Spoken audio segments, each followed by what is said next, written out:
નમસ્કાર મિત્રો, જયેશ પરમાર, ગોમતીપુર, અમદાવાદ. મિત્રો, છેલ્લા 30 વર્ષથી આપણે ગોમતીપુરની હાલત જોઈ રહ્યા છીએ કે ગોમતીપુરની અંદર આપણે દૂષિત પાણી, ગટર, રોડ, આ બધી સમસ્યાઓ આપણે છેલ્લા 30 વર્ષથી સહન કરી રહ્યા છીએ. આપણે 30 વર્ષની અંદર ક્યારેય પરિવર્તન કરવાનું વિચાર્યું નથી.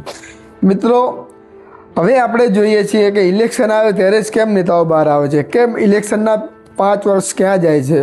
તે ઇલેક્શનના 5 વર્ષની અંદર પ્રજાની વચ્ચે નેતાઓને જે પોતાની તકલીફોને નિવારણ કરવાનું હોય છે, રોડ, ગટર, પાણી, પથ્થર, આ બધું જ આપણે 5 વર્ષ સહન કરી રહ્યા છીએ. આપણે છેલ્લા 30 વર્ષથી સહન કરી રહ્યા છીએ, પણ 30 વર્ષની અંદર આપણે હજુ પણ આપણે એ જ ગટરમાં રહીએ છીએ, એ જ પથ્થર તૂટેલી હાલતમાં રહીએ છીએ.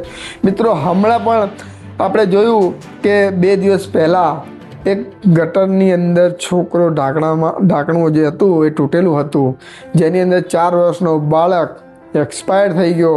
જે આ તદ્દન બેદરકારી છે. જો મિત્રો આપણે નહીં જાગીએ તો પરિવર્તન આવશે નહીં. 30 વર્ષના શાસનમાં આપણે જોયું કે આપણે શું પરિવર્તન જોયું.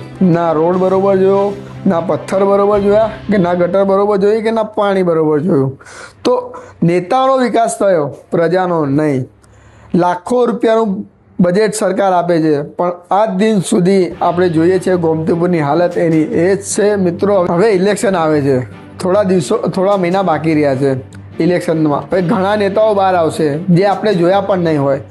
એ લોકોને જરા પૂછજો કે આપણે આપણી ગલીનો, આપણા વિસ્તારનો કે કેટલો વિકાસ કર્યો. જ્યારે આ ઇલેક્શન આવે ત્યારે ઘણા નેતાઓ બહાર આવે છે, પણ કામ માટે કોઈ નેતા આવતા નથી.